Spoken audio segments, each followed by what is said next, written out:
Bonjour et merci d'être fidèle au programme d'Objectif 2023. Vous êtes sans ignorer que les questions sur les réformes électorales en République démocratique du Congo gagnent du terrain au jour le jour. Et pour ce faire, et sur ces plateaux d'Objectif 2023, nous recevons pour vous un des membres du consortium des missions d'observation électorale. Il s'agit bien de Maître Patrick Tambwengoye, à qui je dis bonjour et bienvenue. Bonjour et merci. Voilà, en tant que membre du consortium des missions nationales d'observation électorale, comment arrivez-vous à définir votre plateforme? Qui en sont déjà les membres? Merci pour la question, elle est importante. Ces missions sont essentiellement constituées des organisations nationales, donc locales, qui ont suivi le processus électoral ou même plusieurs processus électoraux depuis qu'ils s'intéressent à la question électorale en RDC. On a suivi 2006, 2011 et récemment 2018, ainsi que la suite de nos jours. Il y a la CIMOCEL, il y a ARC24, il y a la mission de la CEJP-5O, il y a la mission de l'Église protestante. Alors, toutes ces missions ensemble qui s'intéressent au processus électoral, qui ont observé les élections de 2018 et celles qui ont suivi, notamment les sénatoriales, celles des gouverneurs, ont formulé un certain nombre de recommandations dans leur rapport d'observation. Et nous nous sommes dit, bien sûr, l'initiative étant venue de certains parmi d'entre nous, nous sommes dit pourquoi ne pas mettre en commun nos différentes recommandations, voir celles qui étaient les plus importantes et celles qui convergeaient, pour essayer de réfléchir tous ensemble dans la même direction en vue d'améliorer, à travers des réformes électorales, notre cadre juridique afin d'offrir au peuple congolais des meilleures élections ou des très bonnes élections. Mais en bref, quels sont les objectifs majeurs?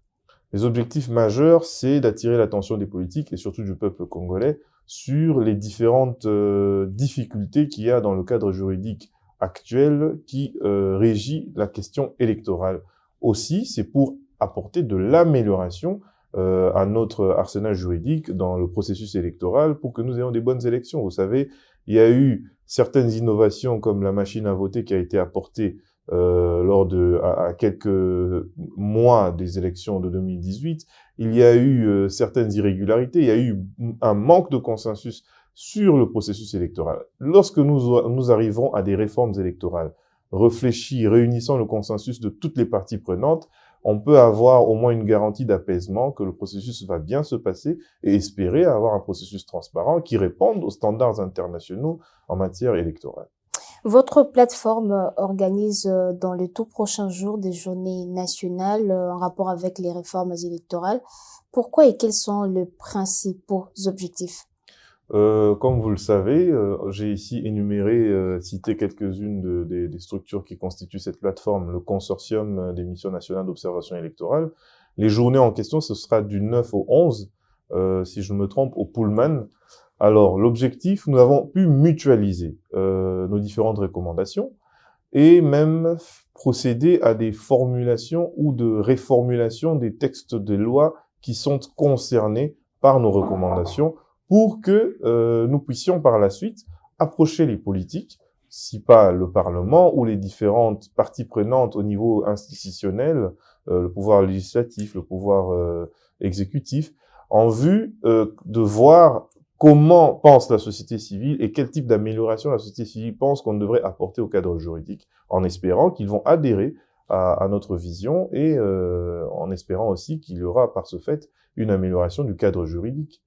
Mais s'il faut être plus concret, en quoi cela est différent du forum qu'a organisé, d'ailleurs interrompu le professeur Bob Kabamba? La grande différence est que, d'abord, ici, il s'agit des missions d'observation nationale. Nous partons des faits que nous avons observés nous-mêmes, pour lesquels nous avons formulé des recommandations, et nous avons, depuis 2018 à 2020... Quels sont ces faits?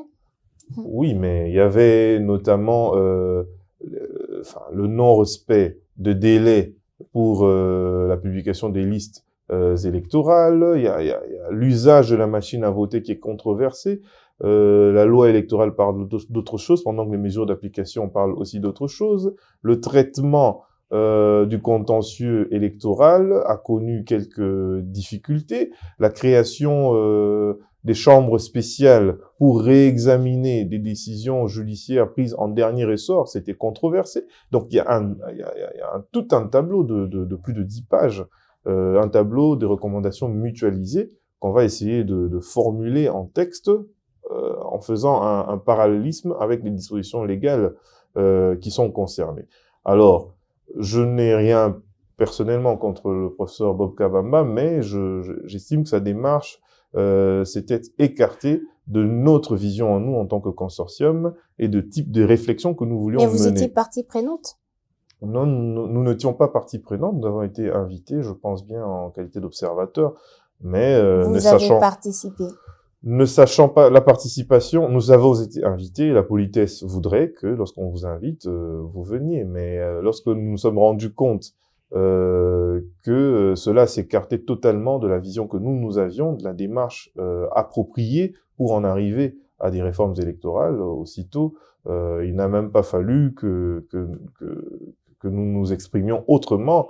Les travaux n'ont pas avancé. Alors, puisque nous parlons du forum du professeur Bob Kabamba, comment avez-vous accueilli le fait que le FCC et les CACH n'aient pas participé? Je pense qu'ils ont eu des craintes légitimes, parce que voilà, on parle de l'université de Liège, on parle de... Il y a tout ce qui se raconte dans la presse qui se raconte, mais nous sommes la société civile. Nous sommes apolitique. Nous sommes neutres. Nous sommes l'église au milieu du village. Nous sommes objectifs. Nous relevons des aspects objectifs que nous voulons confronter de manière objective avec toutes les parties prenantes sans se donner une connotation quelconque. Nous voulons que tous, sur le même pied d'égalité, soient sur une même table. Nous déposons le document que nous aurons élaboré en vue que chaque partie prenante, que ce soit le FCC, que ce soit le CACH, que ce soit la MOUCA ou d'autres encore de la société civile qui ne se sont pas encore approchés de nous ou qui sont encore réticents pour voir que c'est un travail objectif, enrichissable à travers ces discussions. C'est pour ça qu'on les appelle des journées de réflexion. Nous allons tous ensemble réfléchir. S'il y a à amender, à améliorer ou il y a juste une adhésion à ce que nous avons déjà fait, le plus grand bénéficiaire, ce ne sera pas le consortium, c'est nos textes de loi qui seront enrichis, des textes compréhensibles qui faciliteront l'opérationnalisation du processus électoral, qui vont nous aider à croire aux résultats qui sortiraient des telles élections. Et aussi, nous parlons entre autres dans cela, la question des moyens, que l'on doit, une autonomie financière que l'on devrait doter à l'organe de gestion des élections qui est la CENI. Parce que souvent, voilà, là, on dit qu'on peut pas aller au local parce qu'il n'y a pas des moyens. Mais comment la CENI, quelle disposition on donne à la CENI pour lever de fonds par elle-même, pour se financer par elle-même? C'est toutes ces choses qui feront l'objet des réflexions lors de ces journées du 9 au 11. En quoi vous êtes différent du G13? Du G13? Le G13... Quelle est votre particularité? En fait, je ne pense pas déjà qu'on devrait se comparer au G13 parce que le G13 parle, je pense, de la refondation de l'État. Il va au-delà de la simple question électorale et estime que la question... Sur les points de vue électoral. Nous, on a observé. Je ne pense pas que le G13 a fait des observations électorales. Nous, on a déployé, la CIMOCEL, par exemple, qui est membre du consortium, a déployé 20 000 observateurs. La CEJP5O a déployé 40 000 observateurs. Il y a d'autres structures qui ont déployé, qui ont produit des rapports en matière d'élection. Nous partons sur des faits qui ont été constatés. Par rapport à la démarche qu'entreprend aujourd'hui les G13, je pense que c'est une démarche politique. Nous sommes dans une démarche citoyenne qui n'a pas de connotation politique. C'est déjà une différence de marque. Il y aura des conclusions, comme vous l'avez dit tantôt, mais à qui devriez-vous restituer ce que vous aurez eu comme conclusion? À tous les décideurs. Hein. Ce sera primauté, certes, au président de la République. Comme l'a fait les G13. J'ignore peut-être à quoi ils ont abouti. Ils ont rencontré le président de la République, les institutions. Vous parlez des parlementaires, les 12. Oui, les G12, les personnalités, okay. Les G13, oui. Oui, mais vous savez qu'ils sont majoritairement constitués des députés, des parlementaires. C'est une bonne chose. Nous n'avons rien contre une démarche salvatrice qui va améliorer le processus électoral. Mais Nous apportons une vision citoyenne. Notre démarche, nous partons des faits qui ont été véritablement constatés et de temps en temps, nous échangeons avec eux. Mais le travail que nous faisons est un travail assez technique pour amener notre cadre juridique à se conformer aux standards internationaux, sous-régionaux, à tous les textes au niveau international qui régissent la matière électorale. De sorte que nous ne puissions plus souffrir de crédibilité des résultats qui sortent de nos élections parce que les processus ne sont pas conformes aux standards internationaux. Et amener un apaisement, amener une adhésion, une implication, une inclusivité de toutes les parties prenantes. Bon, jusque-là, je pense que vous ne dévoilez peut-être pas ce que vous allez faire comme détail par rapport aux réformes électorales, mais j'aimerais savoir quelle est la place qu'occupent les recensements dans votre démarche. Le recensement est une question importante. Alors, je ne sais pas si dans votre question, la préoccupation serait de dire à quel moment on situe le recensement. Je ne sais pas si c'est ce que vous voulez dire. Essayez d'expliquer comment vous le pensez. Le recensement serait l'idéal, parce que aujourd'hui, la question du fichier électoral a souvent posé problème. Lorsque on est à l'approche des élections, on parle de la révision du fichier électoral, il y a toujours des problèmes, mais ces problèmes c'est lié notamment à la confiance que l'on a ou pas des animateurs de l'organe de gestion des élections. Le recensement est une démarche importante. Les moyens pourraient être dotés à l'organisme, à l'Office national d'identification des personnes qui va se charger du recensement. Mais qui a dit d'ailleurs que ça serait possible jusqu'en fin décembre 2022. Oui, nous n'avons pas encore échangé avec l'ONIP pour évaluer cette possibilité ou pas. Mais une chose est vraie, c'est que la question du fichier électoral a toujours posé problème. Il y a eu des audits de l'OIF et de tant d'autres organisations qui ont demandé la révision du fichier électoral, le toilettage du fichier et tout ça. Alors, s'il y a recensement, doit-on considérer que ce serait pour les élections de 2023? Est-ce que ce serait prêt avant 2023? Toutes ces questions. C'est pour ça qu'on dit... Mais est-ce que ça fait partie de vos priorités? Quand vous dites de nos priorités, c'est-à-dire nous demandons qu'il y ait un recensement. Oui, ça fait partie des questions sur lesquelles nous aimerions aussi réfléchir. Mais le recensement, c'est ce que je suis en train de dire. La loi électorale parle du fichier électoral. Selon la loi actuelle, le fichier électoral est constitué de l'enrôlement des électeurs. Il y a une loi sur l'enrôlement des électeurs. Ceux qui ont l'âge de la majorité, qui peuvent aller voter, sont enrôlés. Et jusqu'ici, c'est la Commission électorale nationale indépendante qui était dotée de ces prérogatives-là, d'enrôler les électeurs et de publier les listes électorales des personnes qui ont pu obtenir une carte d'électeur. Mais la gestion de ce fichier, la fiabilité de ce fichier a toujours posé problème.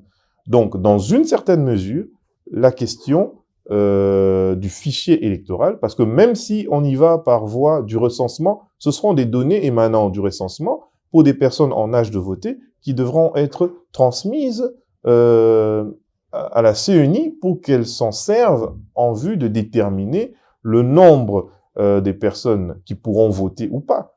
Mais est-ce que si l'ONIP n'est pas prête, au moment où nous approchons les dates constitutionnellement prévues pour aller aux élections, on devra dire, comme l'ONIP n'est pas prête, ça c'est une option plutôt politique, mais nous estimons qu'il y a lieu de fiabiliser le fichier et ces deux démarches peuvent se faire concomitamment. Mais tout cela fera l'objet des discussions lors de ces journées de réflexion. Donc nous sommes ouverts à la discussion.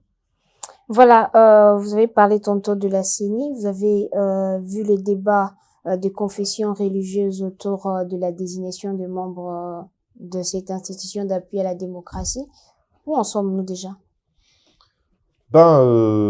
Écoutez, il y a eu tout un combat sur la désignation. Ça fait partie aussi des questions sur lesquelles nous voulons réfléchir et pour améliorer notre cadre juridique sur l'aspect du procédé de désignation des animateurs. Aujourd'hui, comme ceux qui le savent, excusez-moi, la loi actuelle prévoit un quota de 3 délégués de la société civile, dont un délégué viendrait des confessions religieuses, un des organisations féminines et un autre délégué de la société civile travaillant sur l'éducation civique et électorale. Mais dans la pratique, il s'est avéré que, généralement, le délégué émanant des confessions religieuses était d'office entériné comme candidat président. Et je pense que c'est sur base de cette même pratique que la présidente actuelle de l'Assemblée nationale avait convié les confessions religieuses à présenter leur délégué, et celui-là a été entériné par l'Assemblée nationale, mais il y a eu un blocage, je pense, au niveau de la présidence de la République pour sa validation. Alors, les confessions religieuses, il y a tout ce débat. Il y en a 6 qui ont appuyé et 2 qui s'estiment être les plus représentatives des confessions, qui disent que non, le procédé était biaisé. Alors, nous disons que c'est au niveau de la loi que ce flou doit être éclairé. Il faudrait que la loi arrive à déterminer les délais, à déterminer les personnes auprès desquelles ces candidatures doivent être déposées, à partir de quand.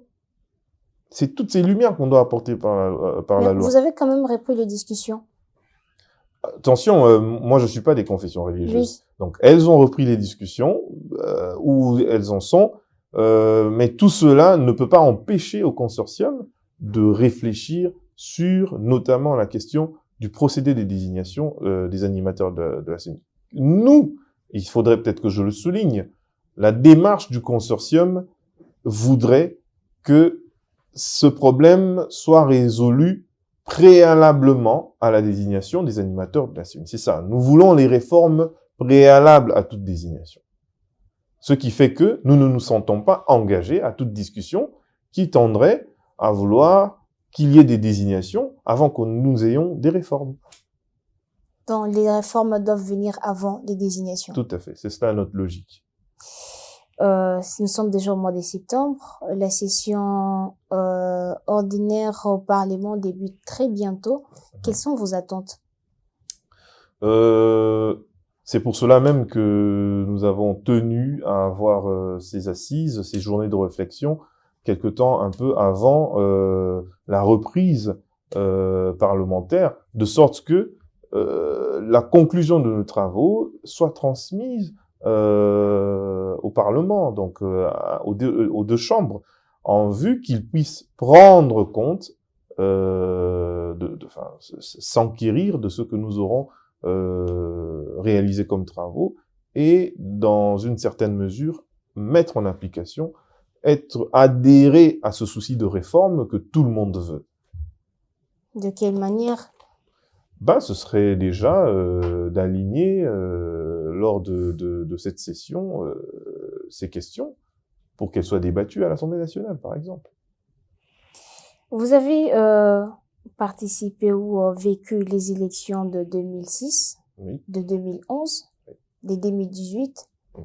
Toutes les trois vous ont poussé certainement à vouloir changer de choses, mais lesquelles? Entre ces 3 élections, notamment au niveau du bureau de l'Assemblée, de la CUNI, il y avait 2 fois 2 organes, la plénière et le bureau, et après on a supprimé la plénière, on est resté qu'avec le bureau, on est revenu à la plénière. Ça fait partie des choses sur lesquelles on a réfléchi aussi. Le règlement d'ordre intérieur, la répartition des prérogatives des membres du bureau nous semblait être déséquilibré. On avait un vice-président du bureau qui avait beaucoup plus de pouvoir que ou de prérogatives ou d'attributions que le président du bureau. Il y a toutes ces choses pour lesquelles on a fait des propositions. Il y avait aussi la remontée de données ou l'administration de la preuve. Il y a toutes ces choses, il y a beaucoup de choses qui sont touchées, qui ne pourraient pas être vidées par le timing que nous avons ici, malheureusement, mais c'est en liminaire. Mais vous pouvez essayer, en gros. C'est ce que je dis, entre autres, en gros, la remontée. Aujourd'hui, par exemple, la question du contentieux électoral. En 2006, nous n'avions pas 26 provinces. Aujourd'hui, en 2018, nous avons 26 provinces. Mais la loi électorale parle dans les juridictions, il y a la cour d'appel. La cour d'appel est rattachée à un chef-lieu d'une province. Donc, mais comment on a fonctionné avec l'ancienne loi en matière électorale, Mais tout ça, ça fait partie des questions sur lesquelles on doit réfléchir. La question, par exemple, du retour à 2 tours de l'élection présidentielle, Oui, ça par vous exemple. préoccupe aussi? Mais beaucoup, nous avons estimé qu'il y avait une crise de légitimité lorsqu'il y a des élections à un seul tour et qu'il était impérieux pour donner beaucoup plus d'expression démocratique et renforcer la légitimité d'un président qui serait élu. Il était impérieux de revenir à 2 tours. Et nous pensons même que sur cette question-là, lors de l'adresse du président de la République à la nation ou à l'Assemblée nationale, il était pour, notamment, le retour à cette question-là, aux 2 tours. Vous aussi, vous êtes pour? Oui, nous le demandons. Maître Patrick Tamboué, sachant que l'Assemblée nationale est essentiellement composée du FCC-CACH, c'est-à-dire la coalition au pouvoir, comment comptez-vous faire passer vos propositions? Oui, certes, nous espérons en l'adhésion de toutes les familles politiques, hein, que ce soit le FCC, le CACH ou même la MOUCA ou même les indépendants, parce que nous estimons que notre démarche, elle est citoyenne, elle n'a pas de connotation politique. Les réformes que nous proposons sont objectives, partent des faits réellement observés, constatés sur terrain, et visent à l'amélioration du cadre juridique. Je pense que tout un chacun, chaque député, chaque homme politique, chaque personnalité politique qui est intéressée à la question électorale a besoin d'avoir confiance aux animateurs de la CENI pour espérer que son vote est garanti, a besoin d'avoir confiance que si jamais il y a une anomalie, que le contentieux électoral qui suivra le jour du scrutin va lui garantir toutes les possibilités que la réalité ou la vérité des urnes soit rétablie. Donc, je ne pense pas que ça devrait poser problème au niveau de l'Assemblée nationale parce que les réformes concernent tout le monde au même pied d'égalité. Nous ne voulons pas que la loi soit personnifiée, que le cadre juridique puisse être favorable à un camp et non à un autre. Donc, nous apportons des réformes objectives dans une démarche citoyenne et ça devrait mettre à l'aise toute tendance politique au sein de la mosaïque de l'Assemblée nationale. Mais au cas où vos propositions ne passaient pas, que feriez-vous? Nous continuerons à demander que cela soit pris en compte parce que, comme on l'a dit tout à l'heure, le président de la République, par exemple, avait dit qu'il était favorable au retour à 2 tours.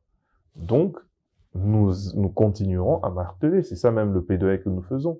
Nous allons continuer à travailler sur eux pour leur montrer le bien fondé. Nous sensibiliserons la population qui est très intéressée à la question des élections, parce que il faut bien que, d'une certaine manière, il y ait cette adhésion, et il y va de l'intérêt de tous. Mais comment appréhendez-vous les débats alimentés autour de la Cour constitutionnelle? Bon, je serais un peu en difficulté de donner un avis qui pourrait paraître plutôt un avis personnel qu'un avis du consortium, mais vous savez, la Cour constitutionnelle occupe une place dans le contentieux électoral. Il y a eu des changements qui se sont opérés, et ces changements rentrent bien dans les prérogatives ou les attributions du chef de l'État. Mais la question se pose plus au niveau de la loi. Il y a un aspect au niveau de la Cour constitutionnelle, il y a des retards ou l'élargissement ou la tardiveté avec laquelle la Cour rend ses décisions. J'ai parlé ici de la création des chambres spéciales qui sont venues révisiter des décisions prises en dernier ressort. Tout cela, nous réfléchirons autour de ces 3 journées de réflexion du 9 au 11 pour voir dans quelle mesure on peut clarifier, on peut limiter, on peut améliorer les textes juridiques sur le volet contentieux électoral dans lequel se trouve aussi la Cour constitutionnelle. Il y a les conseillers référendaires qui devaient accompagner les juges constitutionnels dans l'accomplissement de leurs tâches. Jusqu'à ce jour, on n'a jamais eu des conseillers référendaires. Et les juges constitutionnels estimaient que leurs tâches étaient assez lourdes vu tous les dossiers qu'ils avaient. On a eu, je crois bien, 19 000 dossiers de contentieux électoral. Vous voyez que c'est assez énorme. On doit voir. Il y a beaucoup de questions. C'est pour ça qu'on prend quand même 3 journées pour réfléchir. Mais ces 3 journées ne sont une représentation assez symbolique de beaucoup plus de temps qu'on a passé à réfléchir sur ces questions. Mais par rapport à tous ces problèmes ou préoccupations précités, pensez-vous que les Congolais pourraient espérer aux meilleures élections en 2023 ou par rapport aux élections passées?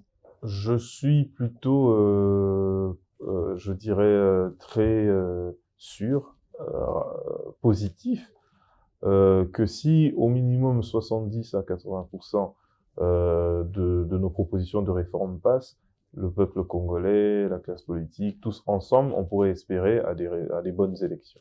En définitive, quel type de réforme pour quel type d'élection en République démocratique du Congo?